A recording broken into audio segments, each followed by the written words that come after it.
spiritüel kattaki bilgelik tapınağını tamamen rastlantısal bir biçimde keşfettik. John isimli bazı fiziksel rahatsızlıkları olan genç bir adamla bir hipnoz çalışması yapıyordum. O, spiritüel alemde şifa bulabileceği bir yer olup olmadığını merak ediyordu. Ben böyle bir yerin olup olmadığını bilmiyordum ve bir deneme yapıp bunu öğrenmeye karar verdik. Şimdi burada sunulan bilgiler deneklerin hipnozla geçmişe iki yaşam arasındaki o ölü denen hale götürülerek konuşturulmaları sonucunda elde edilmiştir. Oysa bu sefer farklı olacaktı. John derin bir hipnoza girdikten sonra onu kasten spiritüel aleme yönlendirdim ve orada şifa ile ilgili bir yer olup olmadığını araştırmasını istedim. Ben saymayı bitirdiğimde John kendisini güzel bir iterik ortamda buldu. O, burasının şifa tapınağı, goblin odası ve kütüphane gibi bölümler içeren büyük bir kompleks olan bir bilgelik tapınağı olduğunu bildirmişti. Deneklerimin gördüğü görsel harikaları görmediğim, bu zevki yaşayamadığım için zaman zaman düş kırıklığı duyarım. Kör bir insan gibi. Ben diğerlerinin sözel tariflerine dayanmak zorundayım ve sözler deneklerin bu diğer boyutlarda buldukları harikaları tasvir etmekte çoğunlukla yetersiz kalırlar. Şu anda Şifa Tapınağı'ndayım. Burası çok güzel bir yer. Burası daire biçiminde, kubbeli bir yapı ve tavandaki değerli taşların oluşturduğu pencerelerden parlak ışıklar içeri süzülüyor, yukarıdan bu saydam taşların oluşturduğu pencerelerden siyah ve beyaz hariç her renk süzülüyor. Maviler, kırmızılar, yeşiller, sarılar, turuncular, turkuazlar, aklınıza gelebilecek her renk. Evet, burada siyah ve beyaz hariç her renk temsil ediliyor ve bunların güzel ışıkları daire şeklindeki bu binanın zeminine yayılıyor. Şimdi Şifa Tapınağı'nın koruyucusu geliyor. O, gülümseyerek yanıma yaklaşıyor ve elimi tutuyor. Bana, "Bir tedavi görmek için geldin, öyle değil mi? Ruhun epey şeyden geçti, öyle değil mi? Şimdi burada tüm bu ışıkların ortasında dur ve bu ışık enerjisinin içinden akmasına izin ver." diyor. Bu yer bu amaçla mı kullanılıyor? Yanıt yoktu. Bedensel devinimleri ve yüz ifadeleri onun çok derin bir şeyler deneyimlemekte olduğunu gösteriyordu. Endişeye kapılmamıştım çünkü bu çok haz verici bir deneyim gibi görünüyordu.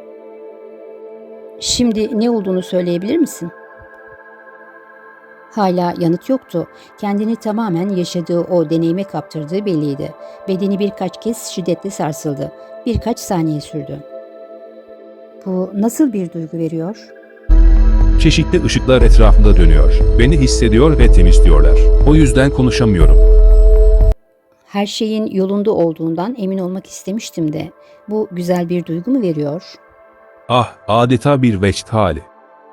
Bir süre sessizlik olur. Bu arada genç adamın bedeni ara sıra sarsılmaya devam eder. Oh, bu harika bir duygu. Kendimi öylesine canlanıp tazelenmiş hissediyorum ki. Ah, bu olağanüstü. Çevremdeki bu renk ve enerji dalgaları tüm acılarımı alıp götürüyorlar. Ve şimdi tapınağın koruyucusu elimden tutup oradan uzaklaştırıyor. Bana, Ruhun çevrendeki olumsuz enerjiden temizlendi. Gelen huzur duygusunu hisset. Sen kendine şifa vermeyi öğrenme konusunda yoğunlaşmalısın. diyor. Oh, bu harika bir duyguydu. Bu fiziksel bedenleri ağır hasta olanlar için çok güzel bir yer. Onlar, öldüklerinde buraya alınıyorlar ve burada astral ve ruhsal bedenleri şifa bulup canlanıyor. Daha sonra artık bedene bağlı olmayan bu varlıklar, ruhsal rehberleri tarafından ruhsal gelişimleri hakkında daha çok şey öğrenmek üzere farklı bölgelere aktarılıyorlar. Burada onlar uzun bir kuyruk oluşturuyorlar. Ben şifa bulmak istediğim ve hala insan bedeninde bulunduğum için bana öncelik tanıyarak onlardan önce bu şifa yerini aldılar. Onlar buraya renkler ve ışık dairesi diyorlar. Hala fiziksel bedende bulunan birinin buraya gelmesi olağan dışı bir şey mi? Evet, koruyucu Astral yolculuk halindeyken pek fazla kişinin bu fırsattan yararlanmadığını söylüyor ama yararlanmalılar diyor. Biz enkarne haldeki ruhlara hizmet etmek için de buradayız.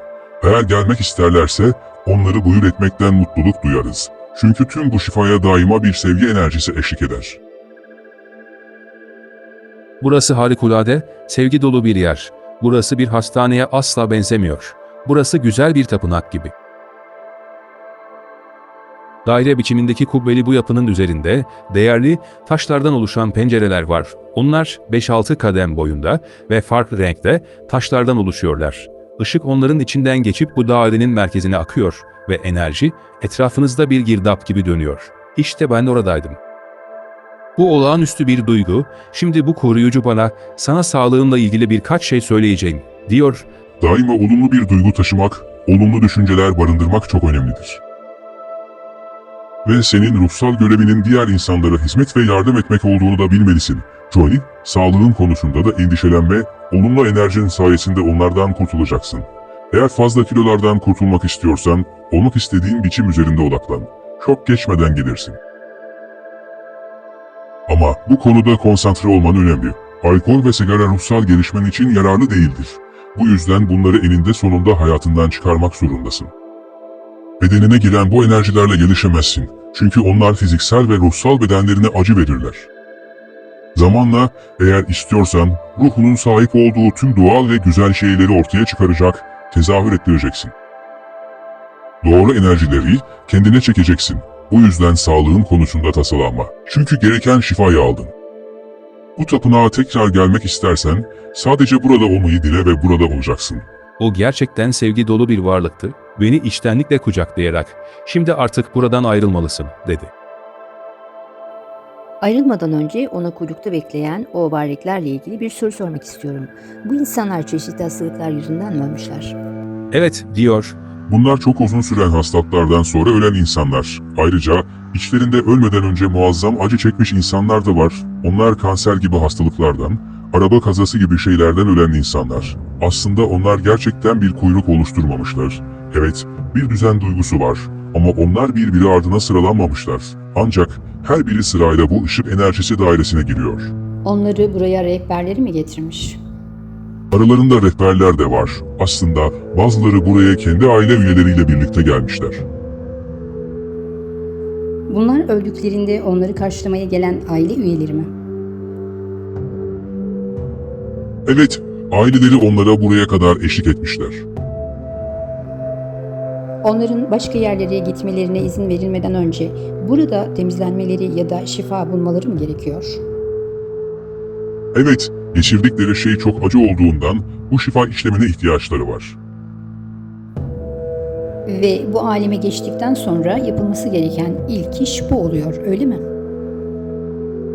Evet, eğer insanlar fiziksel bedende bulunurken bir hastalık ya da kaza yüzünden çok ıstırap çekmişlerse, onların deneyimleyecekleri ilk şeylerden biri bu şifa enerjisi oluyor.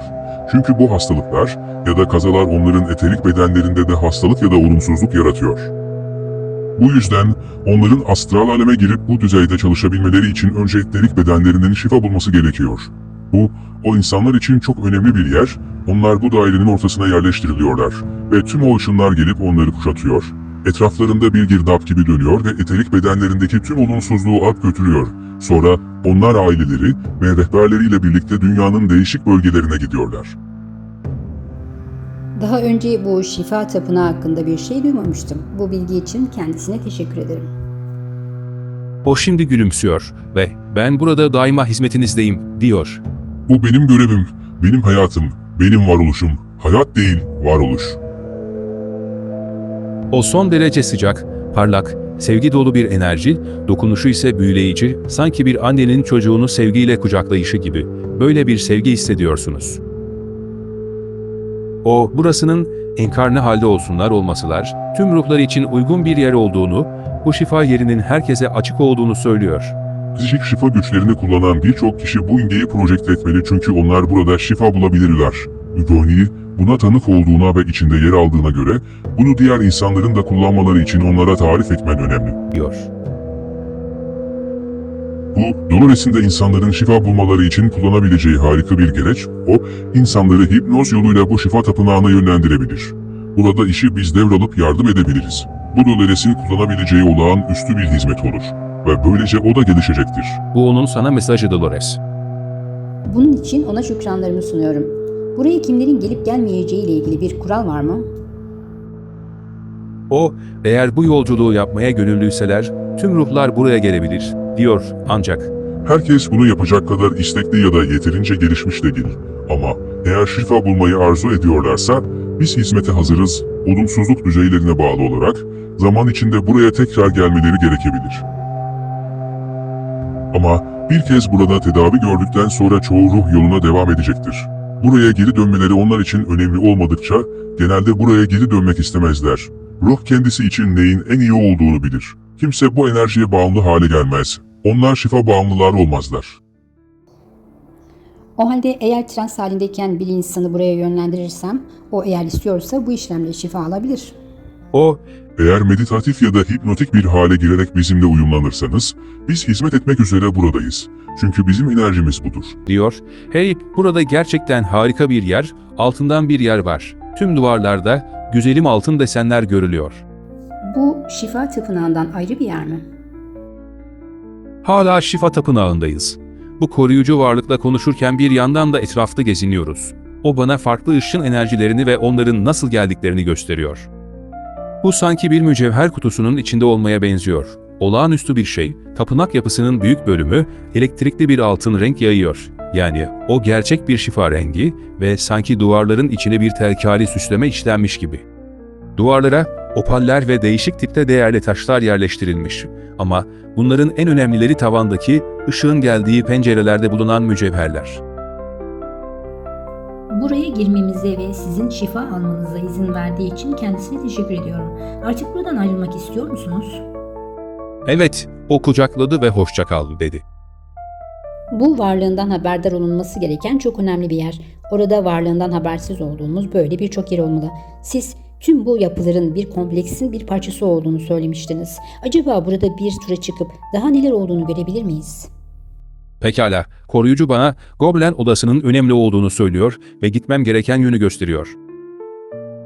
Böylece duvarları lapis, lazuli ve mermer gibi görünen güzel bir koridordan aşağı doğru yürüyorum. Koridorun sonunda büyük bir kapı var. Kapıyı açar açmaz göz kamaştırıcı parlaklıkta bir ışıkla karşılaşıyorum. Bu parlak ışık nereden geliyor? Bu insan biçimindeki bir ruhtan geliyor. O, Goblen, odasının koruyucusu olduğunu söylüyor ve içeri girmeme izin veriyor. Burası çok saygın bir yer. Havada harikulade bir koku var. Bu koku, taze bir esintiyle çeşitli çiçek kokularının bir bileşimine benziyor. Bir tür tütsü kokusu gibi. Burası çok güzel bir oda ve tavanı çok yüksek. Belki 100 kadem yükseklikte, tavan bir kilise kubbesi gibi yuvarlak bir noktaya sahip.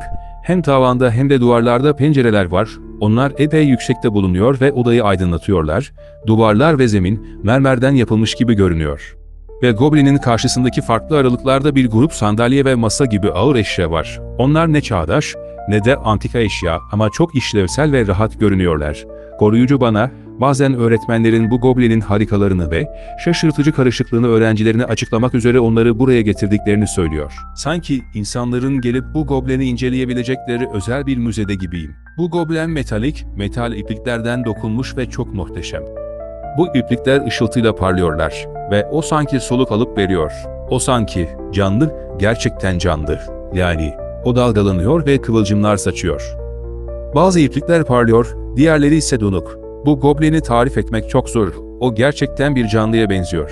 Ama hiç korkutucu değil. Aksine çok güzel, muhteşem bir şey. Dünyadaki hiçbir şey onunla kıyaslanamaz. Onun ihtişamını tarif etmek mümkün değil. O neredeyse elektrikli görünen canlı bir titreşime sahip. Ve koruyucu ruh, her bir ipliğin bir yaşamı temsil ettiğini söylüyor. Bu çok karmaşık bir şey gibi görünüyor. Bir kısmı karmaşık ama bu çok güzel bir desen oluşturuyor. Ebedi bir desen ve onun ötesindeki dünyayı da görebiliyorum. Bu Goblin'e bakarak meydana gelmiş herhangi bir olayı görebilirim. Ne demek istiyorsunuz? Sanki Goblin'in içinden doğru bakıp insanların günlük yaşamlarını görebilirim ve onlar bu Goblin'deki iplikler gibi birbirine bağlı. Koruyucu varlık, yaşanmış her hayatın bu Goblin'de bir iplik olarak temsil edildiğini açıklıyor. Burası insan hayatının tüm ipliklerinin enkarne olan ruhların birbirine bağlı oldukları yer. Bu Goblin, her yaşamın nasıl birbirine bağlı olduğunu, sonunda tüm insanlığı etkileyecek biçimde nasıl tüm diğer yaşamlarla ilişkili olduğunu mükemmel bir biçimde tasvir ediyor. Bu Goblin, insanlığın mutlak birliğini temsil ediyor, o birçok parçadan oluşan tek bir Goblin, bu ipliklerin hiçbiri bir diğeri olmadan var olamaz ve onlar, hepsi birbirinin içine örülü ve birbirini etkiliyor. Eğer bu goblen herkesin yaşamından oluşuyorsa o zaman canlı olması gerekir.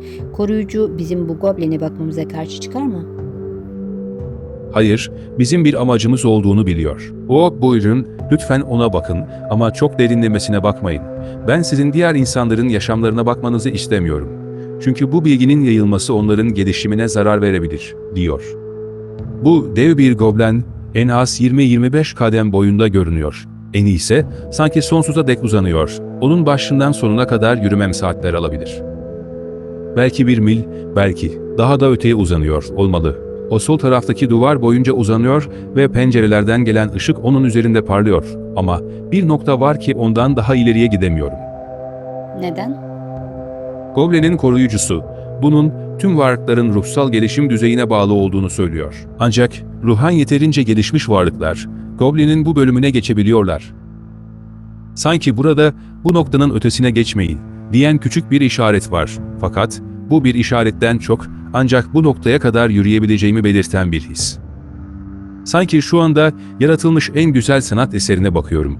O, kalınlıkları küçük bir tel ile bilek kalınlığında bir kablo arasında değişen iplik tellerinden oluşuyor. Ben onları iplik inceliğinde olarak düşünmüştüm. Hayır, onlar iplik teli kadar ince değiller. Onlara iplik teli diyorum.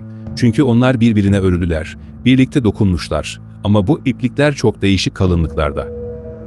Bazı yerde çok ince, bazı yerde ise çok kalınlar, çoğunluğu bir tür ip kalınlığında ve sonra ilerledikçe onlar gitgide kalınlaşıyorlar.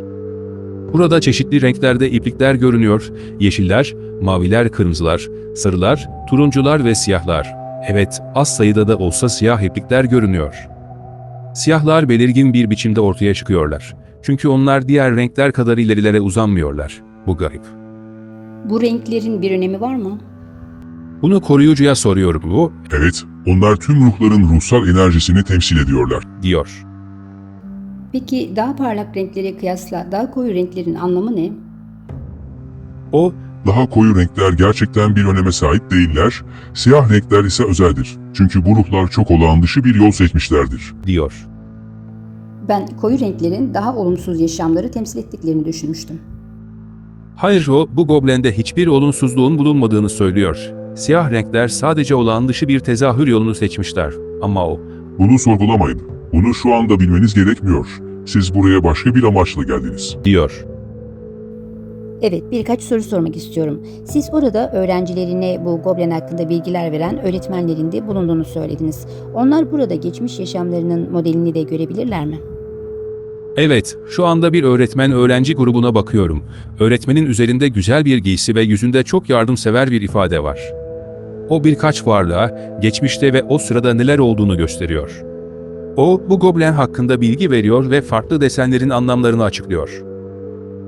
Elinde parlak bir işaret değneği gibi bir şey var. Bu altın renkli bir değnek ve ucunda bir kristal, daha doğrusu kendi ışığıyla dokunduğu yeri aydınlatan bir elmas var.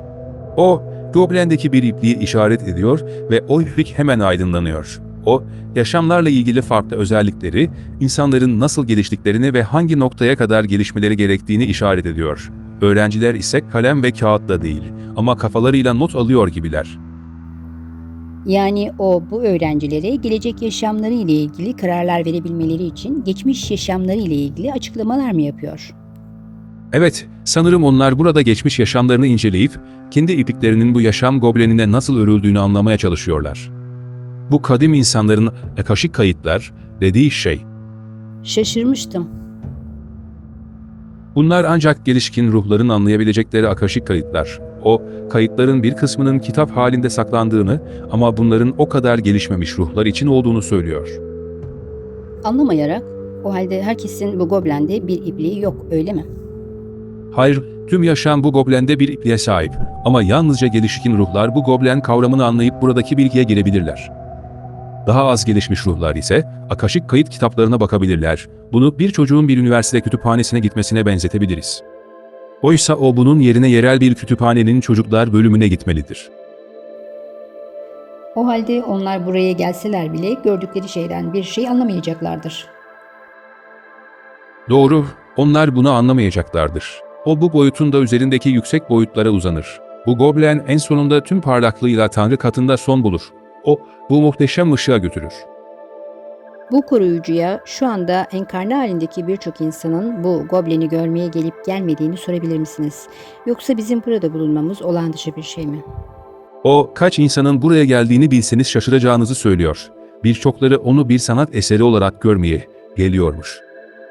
O, bu goblenin bazı ressamlara, heykeltıraşlara ve kumaş tasarımcılarına ilham verdiğini söylüyor. Onlar bazen buraya gelirler. Çünkü bu tüm yaratılış içinde en muhteşem sanat eserlerinden biridir. O çılgın çağdaş desenler, doğulu desenler ya da kızılderili desenleri gibi birçok farklı desene sahip. Onlar buraya nasıl gelebiliyorlar? Bazıları rüya görürken astral halde buraya geliyorlarmış. Bazıları ise meditasyon, astral projeksiyon ya da hipnoz uygulayarak spiritüel katlarda gezerken buraya geliyorlarmış. Ama o tüm insanlığın henüz bu yere gelmeye hazır olmadığını söylüyor. O sizin ölü olmadığınızı biliyor mu? Evet, o ardımda uzanan gümüş kordonu görüyor. Burada bulunanların çoğunun gümüş kordonu yok. Peki enkarne haldeyken buraya gelenler arasında buraya girmesine izin verilmeyen kimse olmuş mu? O, şaşıracaksınız, diyor. İnsanlardan burayı terk etmelerini istemek zorunda kalıyoruz bazen. Bir adam astral yolculuk sırasında buraya gelip kendi ipliğini bu goblenden koparmak istedi.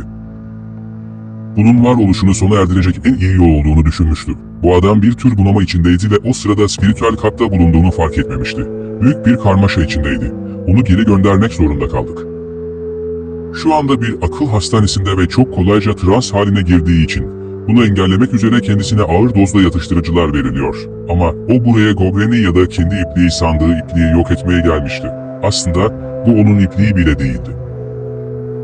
Ama bunu yapmayı deneyen çok insan yok, öyle değil mi? Hayır, bu çok nadir görülen bir vakaymış. Koruyucunun dediğine göre, Bu adam enkarnasyonu sırasında büyük bir spiritüel güce sahipti. Ama o bunun bir hayal, bir kuruntu olduğunu düşünüyordu ve bu durum onda zihinsel dengesizliğe yol açtı. Bunun sonucunda da fiziksel olarak kısıtlandı ve ona astral yolculuk yapmasını engelleyecek dozda ağır ilaçlar veriliyor. Eğer doğru yolu bulabilseydi, dünyaya büyük hizmetlerde bulunabilirdi. Ama o aklı yanının diğer yanlarına baskın çıkmasına izin verdi. Sanırım bu yüzden bu odada bir koruyucu bulunuyor. Evet, bir koruyucu bulunmak zorunda. Bu zamanın bir tasviri, bir portresi olduğundan bazen burada garip şeyler oluyor ve her şeyin dengesinin korunması gerekiyor. Bu goblen boyunca kontroller ve dengelemeler yapılıyor. o, Bu anlaşılabilir bir şeydir. Biz sizin misyonunuzun ve ruhsal gelişim düzeyinizin farkındayız.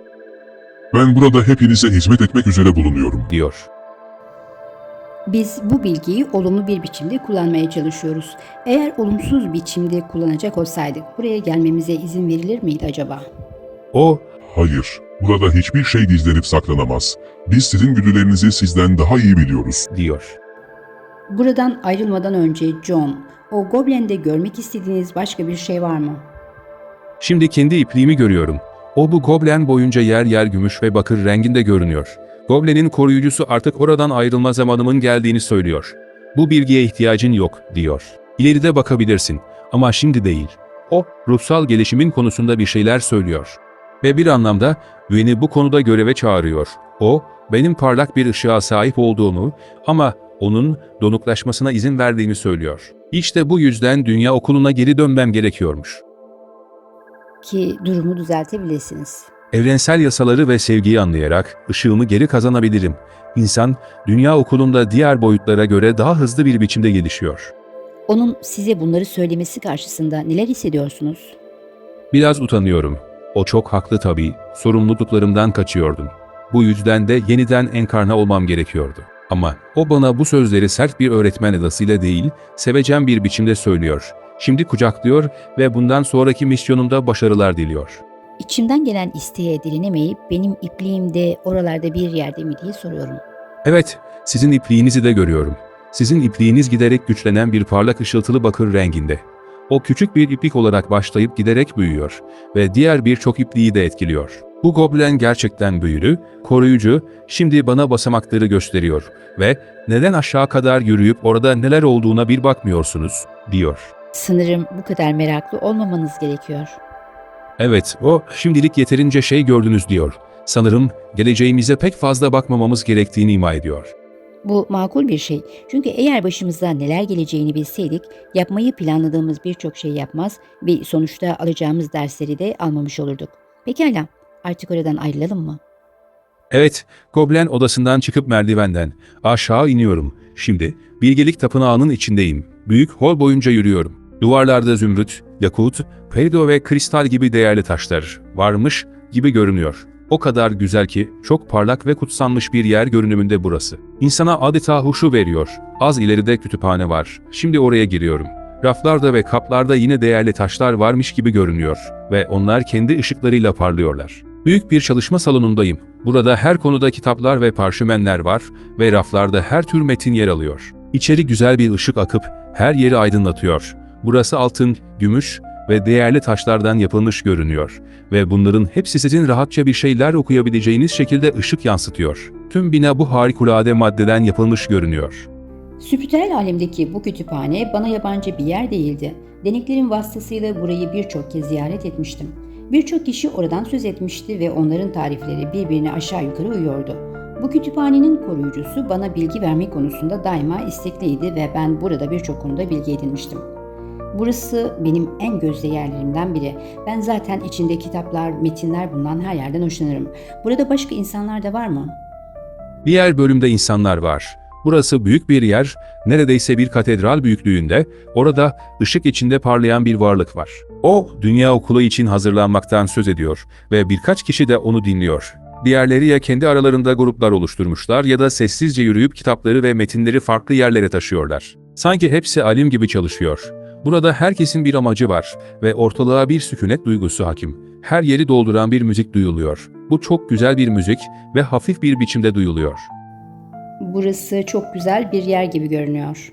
Evet, gerçekten çok hoş bir yer, her şey parıldıyor ve herkes güzelim giysiler içinde. Bu giysiler saydammış gibi görünüyor ama onların içinden dışarı doğru eterik renkler yayılıyor. Bunlar o insanların auraları. Buradan sorumlu olan biri var mı? Burada aradığınız her şeyi nasıl buluyorsunuz? Evet, buranın koruyucusu olan bir ruhsal rehber var. O, orada bir masada oturmuş bir şeyler yazıyor ve bana, "Siz ne istemiştiniz?" diye soruyor. Şu anda o çok mu meşgul görünüyor? O, hayır, bu harika bir şey. Hizmet etmek çok önemli bir şeydir, diyor. Pekala, o bizim için bazı bilgileri araştırıp bulabilir mi? Bu konuda bazı kısıtlamalar olduğunu söylüyor. Bunların neler olduğunu söyleyebilir mi? O, kendi kişisel gerçeğimizi çok fazla araştırmak iyi değildir. Çünkü bu uyumsuzluğa yol açar, diyor. Pekala, bunu yapmayacağız. Hala enkarne halde bulunan insanların bu kütüphaneye gelmelerine izin veriliyor mu? O, evet, onlar astral yolculukları, rüyaları sırasında buraya gelirler, diyor. Aslında rüya görmek yolculuk yapmaktı. Onlar buraya gelirler ve her zaman ne yaptıklarının farkında değildirler. Çünkü bunu biraz sisli, biraz bulanık bir biçimde deneyimlerler. Enkarne haldeki insanların bizi bilinçli olarak aramaları nadir rastlanan bir şeydir. Böyle birkaç kişiye rastlanır. Şimdi o bana çevreyi gösteriyor. Bu kütüphanenin ortasında kubbeli, daire biçiminde bir alan var. Varlıklar orada gruplar halinde toplanıp çalışıyor ve bazı konuları tartışıyorlar. Onlar bu alanın çevresindeki izleme odalarına gidip istedikleri şeyi izleyebiliyorlar. Bu izleme odalarında tüm bilgi depolanmış halde.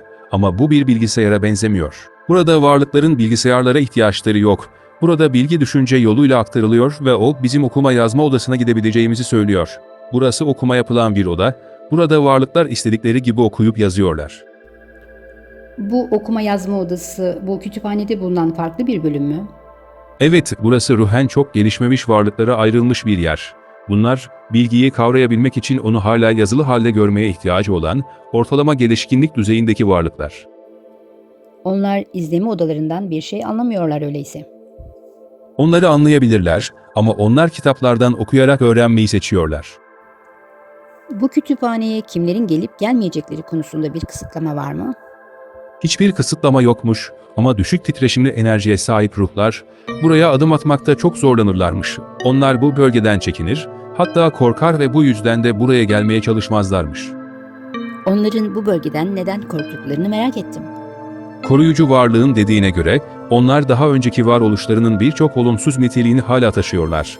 Bunlar insanın titreşimlerini düşüren açgözlülük, kıskançlık, şehvet düşkünlüğü gibi ilkel nitelikler. Bu yüzden onlar çoğunlukla aşağı astral dünya denen bölgede kalıyorlar. Onlar bu bölgeye girmekte gerçekten zorlanıyorlar. Bir anlamda kendileri tepki duyup girmeyi reddediyorlar. Zaten onlar bu durumda pek bilgi arayışında olmayacaklardır.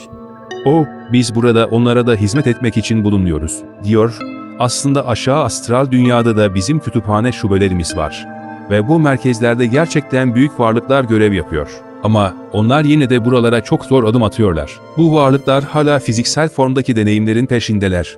Onların dejenere edici ya da insanı ruhen alçaltıcı yerlerde oyalanmalarının nedeni de budur. Bizim buraya gelmemize neden izin verildiğini merak ediyorum. Amacımız bilindiği için, bizim neden bilgi aradığımızı biliyorlar. Sadece bir beyaz ışık halkasına girmenize izin vermenizden bile sizin yüksek astral kattan olduğunuzu biliriz ve biz sizin düşüncelerinizi, niyetinizi okuyabiliriz. Burada hiçbir şey saklanmaz, diyor. Bu bilginin bir kısmını edinmemize izin verecekler mi? İzleme odasına girebileceğimizi söylüyor. Bu oda nerede? Beni bu odaya götürüyor. Tamam, ben bu farklı varoluş katlarıyla ilgileniyorum. Bu farklı katlara gitmek yerine onları bu izleme odasında araştırmanın daha kolay olacağını düşündüm. Eğer bu koruyucu bize onlar hakkında bilgi verebilir ya da onları size gösterebilirse işimiz kolaylaşır. Acaba o bunu yapabilir mi? Evet, astral dünyanın 3 bölüme ayrıldığını söylüyor. Aşağı, orta ve yüksek astral katlar. Her şeyden önce ben aşağı katları merak ediyorum. O bölgeyle başlayalım. Bize bu aşağı katın nasıl bir yer olduğunu ve ne tür varlıkların orada bulunduğunu söyleyebilir mi? Evet, biz şu anda izleme odasındayız ve o bana bunları gösterecek. Neyi görmek istiyorsanız onun üzerinde odaklanın ve bu görüntüler duvarlarda belirecektir, diyor. Duvarda bir perde mi var? Bu pek perde gibi değil. Bu sizi kuşatan bir şey. Ben ortada durmuş seyrediyorum. Rehberim bana aşağı astral katın korkunç bir yer olduğunu söylüyor. Biz bu katta bulunan varlıklar için dua ediyoruz. Ama onlar dünyaya çok bağlılar. Onlar artık insan formunda bulunmasalar da dünyadan ayrılamıyorlar, diyor ve onlar şeye benziyor. İrkilerek, Ama bu iğrenç. ne görüyorsunuz? Birinin vurulduğunu gördüm. Rahatsız bir tavırla, Ve burada bir grup ruh bu olayları izleyip, bu müthiş bir şey, şu akan kanlara, şu fırlayan bağırsaklara bak diye bağırıyor. yani onlar enkarne halindeki bir insanın vuruluşunu mu izliyorlardı? Evet, 2 kişiyi izliyorlardı. 2 zenci bir uyuşturucu pazarlığı yüzünden birbirlerini vurdular ve sanki neredeyse 1000'e yakın ruh bunu izliyordu. Sanki şöyle şeyler söylüyorlar. İşte biri daha gidiyor. Şimdi nereye gideceğiz? Şu kıza bakın, tecavüze uğruyor. Gelin bunu izleyelim. Onlar tam bu vahşete tanık oluyorlar ve koruyucu varlık bana, onlar kendi yaşamlarını nasıl yaşadıklarını görmek için bunu izlemek zorundalar, diyor. Onlar da böyle, çok dejenere bir biçimde yaşadılar ve bu ruhların bundan öğrenmek zorunda olduklarını söylüyor. Yani onlar öldükten sonra o bölgelerde mi kaldılar? Buna zorlandılar, daha yüksek katlara çıkamadılar. Çünkü ruhsal titreşim hızları çok düşüktü. Onlar yoğun bir titreşimdeler, daha yükseklere çıkamıyorlar. Bu yüzden fiziksel dünyayı izlemek zorundalar. Onlar bu dünya ile etkileşimde bulunuyorlar. Bu bir tür cehenneme benziyor. Evet, çünkü onlar ruhen gelişene kadar bazen benzer durumları tekrarlayıp dururlar. Rehberim, içlerinde bazılarının adeta bir canavar, bir hayvan gibi olduğunu söylüyor. Bu onlar için bir cehennem. Çünkü eğer onlar uyuşturucuları ya da alkolü aşırı derecede kullanmışlarsa ya da şehvet düşkünlüklerinin kendilerini yönetmesine izin vermişlerse, bu zaafları onları yönetmeye devam eder. Onlar öldükten sonra da bunları arzular ama tezahür ettiremezler.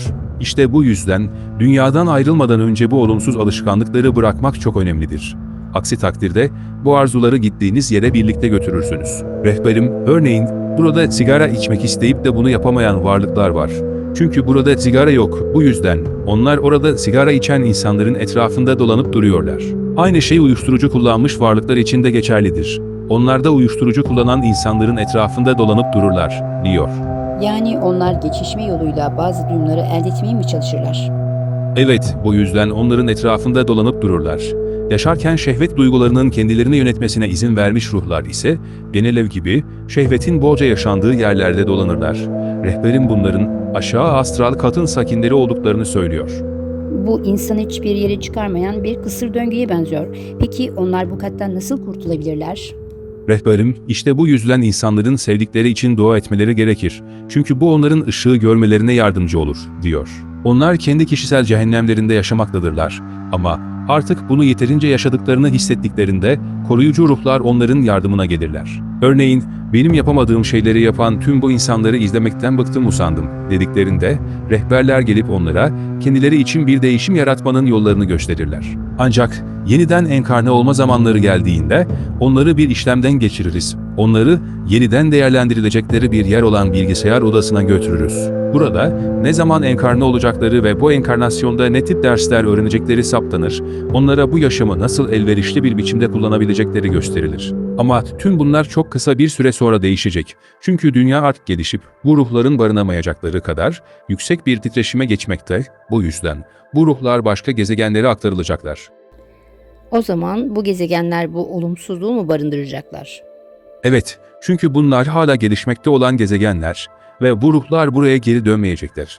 Çünkü dünya gezegeni artık değişmekte. Şu anda izlediğimiz ruhlar düşük, yoğun titreşimli ruhlar. Yüksek titreşimli ruhlar ise farklıdır. Onlar öldüklerinde direkt olarak bilgelik ve bilgi tapınağına yönelirler. Çünkü onlar daha önce de orada bulunmuşlardır. Sanırım okulların bulunduğu yer burası olmalıydı. O halde onlar tüm bu olumsuzluğu atlatıp buraya gelirler. Düşük astral kattan sonra orta düzeyde ruhların bulunduğu orta kat yer alır. Onlar kendilerini onlardan önce ölmüş aile üyeleriyle mutlu durumlarda tezahür ettirmekten hoşlanırlar. Burada evler, göller, göllerin üzerinde gezi tekneleri ve çevrelerinde de gezinti yerleri bulunur. Yani bu onların dünyadaki yaşam tarzlarına mı benzer? Göl kıyısında farklı tiplerde evler inşa edilmiştir. Dağların yamaçlarında da güzelim evler yer alır. Burası özellikle astral dünyaya alışmakta zorluk çeken varlıkların yaşadıkları bir yerdir. Yani onlar aşina oldukları gibi bir evde mi yaşamak istiyorlar? Öyle, onlar madde alemindeki evlerine benzeyen bir evde yaşayabilirler. Bu evlerde başka insanlar, mobilya vesaire gibi şeyler de var mıdır? Bu evlerde başka insanlar da vardır ve onlar her ne eşya istiyorlarsa onu tezahür ettirirler. Böylece eğer onlar Art Deco dönemine ait mobilya istiyorlarsa bunu tezahür ettirirler, Uzak Doğu mobilyası istiyorlarsa bunu tezahür ettirirler. Eğer 14. Louis dönemine ait mobilya istiyorlarsa onu tezahür ettirirler. Gördüğünüz gibi bunlar çok gelişkin ruhlar değildir. Onlar orada sadece bir sonraki enkarnasyonlarını beklemektedirler. Sadece yüksek derecede gelişmiş ruhlar bu kütüphanelerde ve o kompleksin farklı bölgelerinde bulunmaktadırlar. Diğerleri ise hala dünya ile ilişkili ruhlardır. Belki onlar sadece bunu kavrayabilmektedirler. Belki o alemde de sadece bunların mevcut olabileceğini düşünmektedirler. Çok doğru, burada iyi bir nokta yakaladınız. Onlar genelde benzer biçimde düşünen varlıklarla birlikte olurlar, yani titreşimleri, huyları birbirine benzer varlıklar bir arada bulunurlar. Nasıl düşük enerjili insanlar, kendilerine düşük enerjili, düşük titreşimli varlıkları çekerlerse, yüksek enerjili gelişkin varlıklar da kendi titreşim düzeylerindeki varlıklarla bir araya gelirler. Orta düzeyde bulunan varlıklar bu alemde de oldukları yaşam tarzını sürdürmek isterler ama bunu kendileriyle ilgili bazı şeyleri temizlemek için kullanırlar. Bu düzeyde yaşanan enkarnasyonlarda bir hayli ailevi karma yaratılır. Çünkü bu orta düzeyde insanlar güçlü bağlar kurarlar. Evet, bir aşağı astral, bir orta astral, bir de üst astral kat vardır. Ve orta astral bu tip bir ortamdır. Burasını Birleşik Devletler'de kentlerin dışında oluşturulmuş sakin, güzel mahallelere benzetebilirsiniz. Burada güzel evler vardır ve insanlar genelde arkadaşları, akrabaları ile konuşur ve güzel anılara sahip olurlar. Bazen rehber ruhlar bir eve gelip onlarla konuşur ve bir sonraki yaşamlarına hazırlanmaları gerektiğini bildirirler. Bazen onlar, biz bir süre daha ailelerimizde kalıp bunun tadını çıkarmak istiyoruz. Acaba bunun için zamanımız var mı? Ruhsal gelişimimiz için hemen enkarne olmamız gerçekten gerekiyor mu? Diye sorarlar. Rehber ruh, evet, sizin gelişip üst astraldaki bilgelik tapınağına gidebilmeniz gerekiyor, diye yanıt verdiğinde ise onlar biraz korkarlar. Çünkü burası hakkında hiçbir şey bilmemektedirler. Yani aşina oldukları ortamda kalmak isterler. Evet, onlar daha ileri gitmek pek istemezler ama onlar iyi şeyler tezahür ettirebilirler ve oldukça da mutludurlar. Sonra üst kat vardır. Bunu farklı toplumsal sınıflara sahip olmak olarak görebilirsiniz. Orta astral hoştur, bu güzel. Bir dış mahalleye gitmek gibidir. Ama üst astral son derece güzel manzaralara sahip muhteşem bir kattır. Burada bahçeler ve tüm güzel dağların, denizlerin, ırmakların, göllerin ve şelalelerin prototipleri vardır. Onların hepsi oradadır ve manzara gerçekten olağanüstüdür. Ve burada bilgelik tapınağının bulunduğu bu güzel mücevher gibi kent vardır. Bu kenti kuşatan dağlarda bazı üst varlıkları yaşarlar. Ama onlar da bu tapınağa gelirler. Bunlar, ev ve aile yaşamının verdiği rahatlık duygusundan hoşlanan ruhlardır. Birçok gelişkin ruh bu tip bir yaşamdan hoşlanır. İşte bu yüzden onlar dağların yamaçlarındaki küçük villa tipi evlerde yaşıyorlar. Burası gerçekten çok güzel bir yerdir. Öyle görünüyor ki ruhlar aşina oldukları yerlere gidiyorlar ve onlar hazır olana kadar bir sonraki düzeye çıkamıyorlar. Doğru, belli bir düzeye kadar gelişmeniz gerekir ve siz buraya geldiğinizde gitmek isteyeceğiniz yer bu üst astral kat olacaktır. Burası gerçekten muhteşem bir yerdir. Orta astral kat da önemlidir. Ruhların büyük çoğunluğu buraya gelir. Onlar ne iyi ne kötüdür. Onlar dejenere ruhlar değildir. Onlar sadece ailelerini ve arkadaşlarını görmek istemektedirler. Ve biraz zamana ihtiyaçları vardır. Ama onların yukarıdaki bilgisayar odasına gitme zamanları geldiğinde artık yeniden enkarne olma zamanları gelmiştir. Bu konuda onların bir söz hakkı yok mudur? Hayır, üzücü olan da budur. İşte bu yüzden üst astral katta çok daha fazla seçim hakkına sahipsiniz. Çünkü bilgi özgürlüktür. Herkes eninde sonunda bu bilgisayar odasına gider mi? Evet, hepsi gider. Bu işlemden geçirme odasıdır. Ama dediğimiz gibi aşağı astral kattan varlıkların tüm bu olumsuzluklarıyla enkarne olacak ancak birkaç yılları kaldı. Dünyanın titreşiminin yükselmesiyle birlikte onlar başka gezegenlerde enkarne olacaklar. Burada John sözü devralır. Koruyucu varlık bana bilgisayar odasını gösteremiyor. Bu genelde sadece koruyucu ruhların girmelerine izin verilen bir işlem odasıymış. Burası çok önemli bir bölge ama biz şimdi astral haldeyken bile oraya gidemezmişiz. Pekala, orayı görmek zorunda değiliz. Bu konuda sadece bilgimizin olması da yeterli. Burası ruhların sıralanıp enkarne olacakları uygun bedenlerle eşleştirildikleri, birleştirildikleri bir işlem merkezi diyor. Ama üst astral kattan bir ruh enkarne olmak istediğinde durum farklı olurmuş. O iyi belgelere sahip olduğu için ona öncelik tanınırmış. Yani bunlar hemen gönderilirlermiş.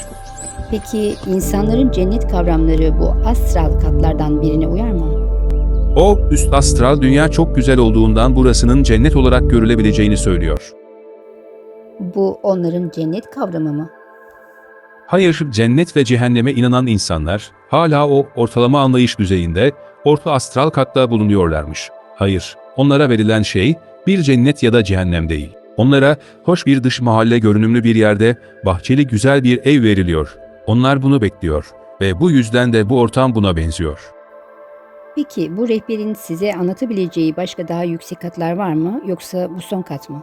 O diyor ki bunun üzerinde de sınıflar var ama sen hala bir bedene bağlısın ve ilgilenmen gereken başka şeyler var. Daha ileriyi görmeye çalışmak, John, senin farkındalık düzeyin için şimdilik bu yeterli.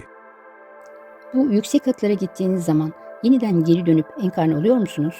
Hayır, o zaman evrensel plan içinde yerine getirmeniz gereken daha önemli misyonlarınız oluyormuş ve bu çok önemli bir misyon olmadıkça genelde fiziksel olarak enkarne olmuyormuşsunuz. O, tarihteki, örneğin İsa ve Buda gibi büyük adamların böyle önemli bir amaçla geri dönen çok yüksek üst astral varlıkları olduklarını söylüyor. Bizim tekamül hedefimizin bu kıtı da aşmak olup olmadığını merak ediyorum. O, bizim üst astralı da aşıp spiritüel değişim geçirerek evrensel bir ruh olmayı öğreneceğimizi söylüyor. O zaman dünyanın astral bölgelerine bu kadar bağlı olmayacakmışız. Peki bizim nihai hedefimiz nedir? Mükemmellik. Kendi fizik yasanızdan da bildiğiniz gibi enerji ne yaratılır ne de yok edilebilir. O sadece kaynağına geri dönerken şekil değiştirir. Ve o kaynağına ulaştığında artık onunla aynı enerji olur. Bu ruhsal fizik yasası içinde geçerlidir. İşte size bir ipucu. Bunun üzerinde düşünün. John sözü devralır. O, yeterince şey gördüğümüzü ve artık bu bölgeyi terk etmemizin zamanının geldiğini söylüyor. O beni kütüphanenin dışına çıkarıp bir merdivene götürüyor. Bu merdiven, tapınak bölgesinin dışına, olağanüstü, adeta soluk kesici bir bahçeye iniyor. O, bana, neden gidip orada neler bulunduğuna bir bakmıyorsun, diyor. Sanırım ona çok fazla soru sorduk. Şimdi bu bahçede yürüyorum. Burası gerçekten çok güzel. Burada fiskiyeli çeşmeler ve su yolları var. Kuşlar şakıyorlar, çiçeklerin kokuları ise olağanüstü. Burada ışık saçan, parlak bir ruh var ve o bana yaklaşıp, sana bu bahçeyi anlatayım, diyor. Burası dünyadaki tüm çiçeklerin, ağaçların, göletlerin, göllerin ve pınarların bir prototipidir. Ama çok daha ince bir örneğidir. Burada her şey gerçekten nefis, ince bir güzelliğe ve zarafete sahip. Çiçekler kesme mücevherler gibi. Üstelik inanılmaz güzellikte kokulara sahipler. Dünyanın en iyi, En pahalı parfümünün her yere sıkıldığını düşünün. Yani havada böyle harika bir koku var. Sanki doğa sevgisini böyle gösteriyor. Ve etrafta güzelim kelebekler uçuşuyorlar. Burası o kadar güzel bir yer ki. Ve bu maddi dünyadaki bahçelerin görünümlerinin bir prototipi. Oysa gerçek dünya bu, astral dünya gerçek dünya ve bu bahçe bizim dünya bahçelerimizin prototipi. Dünyadaki çiçekler çiçek açıp sonra solarlar. Buradakiler ebedi çiçekler. Onlar asla değişmiyorlar. O yüzden mücevherimsi bir mükemmeliğe sahipler. Aynı şey ağaçlar için de geçerli mi? Onlar da bu ağaçların en mükemmel örnekleri mi? Bu varlık, maddi dünyadaki ağaçların bunların sadece bir yansıması olduklarını söylüyor. Ben ise tam tersine, yani astral dünyanın bu dünyanın bir yansıması olduğunu düşünüyordum. Hayır, bu harika bahçenin koruyucusu. Bu dünyanın çok daha iyi olduğunu, bizim fiziksel dünyamızda yaratılmış tüm güzel şeylerin bu astral dünyada bir karşılığı olduğunu söylüyor. Her yerin bir koruyucusu mu var? Evet, bu kompleks içindeki her yer ayrı bir koruyucuya sahip, bu bahçelerde güzel bir göl var. Gölün bir kıyısına değişik tipte evler yapılmış ve her şey, pınarlar, tapınak, dağlar ve kır manzarası mükemmel ve ebedi görünüyor. Renklerin yoğunluğu ise soluk kesici. Bu yerin inanılmaz güzelliğini tarif etmek mümkün değil. Koruyucu, turumuzu tamamladığımızı, artık geri dönmem gerektiğini söylüyor. Pekala, ama orada bilmemiz gereken başka bir yer yok mu? Hayır, şimdi değil. O bazı yerleri görmemizin uygun olmayacağını, bunun bir anaokulu öğrencisini bir üniversiteye götürmek gibi olacağını, bu bilginin şu anda bizim için gerekli olmadığını söylüyor. Tamam, ama ona bu bilgileri bu dünyada ölmekten korkan insanların o alemin nasıl bir yer olduğunu öğrenmeleri için edinmeye çalıştığımı söyleyin. Asıl amacımız bu.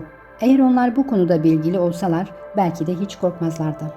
O sizin nasıl bir hizmet verdiğinizi anlıyor. O bunun harika bir şey olduğunu söylüyor ama yine de saklı tutmak zorunda oldukları bazı şeyler varmış. Evet, bunu anlayabiliyorum. Ve o diyor ki, kendine iyi bak, sevgi ve ışık içinde yüksel. Tanrı seni korusun, beyaz ışık seni kuşatsın ve sana mutluluk ve güven versin. Sanırım artık başka soru sormamamız gerekiyor. Şaşırmış bir halde, Oh, gitmiş. peki siz neredesiniz? Şu sırada herhangi bir şey görüyor musunuz? Ben bir grilik içindeyim. Hepsi bul, tümüyle bir grilik. Bir tür bulutun içindeyim. Tamam, artık soru sormaya son vermemizi istedikleri belli. Bu sizin için de uygun mu? Ama sanırım fazla seçeneğimiz yok. Artık orada değilim. Tamam, sorun yok. Sonuçta epey şey öğrendik. Sonra John'u hipnozdan çıkardım. Keşif yolculuğumuzu daha fazla sürdüremediğimiz için biraz düş kırıklığına uğramıştım. Ama iletişim akışı o taraftan kesildiği için bizim yapabileceğimiz bir şey yoktu. Sanki ancak belli bir noktaya kadar girmemize izin verilmişti. Artık gitmemiz gerektiğine karar verdikleri zaman ise bizi usulca kapının dışına itmiş ve onu ardımızdan kapatmışlardı. Manzara tümüyle ortadan kaybolmuştu. Bu çok olağan dışı bir durumdu. Bu durum bu hipnotik seansı yönetmenin kesinlikle biz olmadığımızı göstermişti.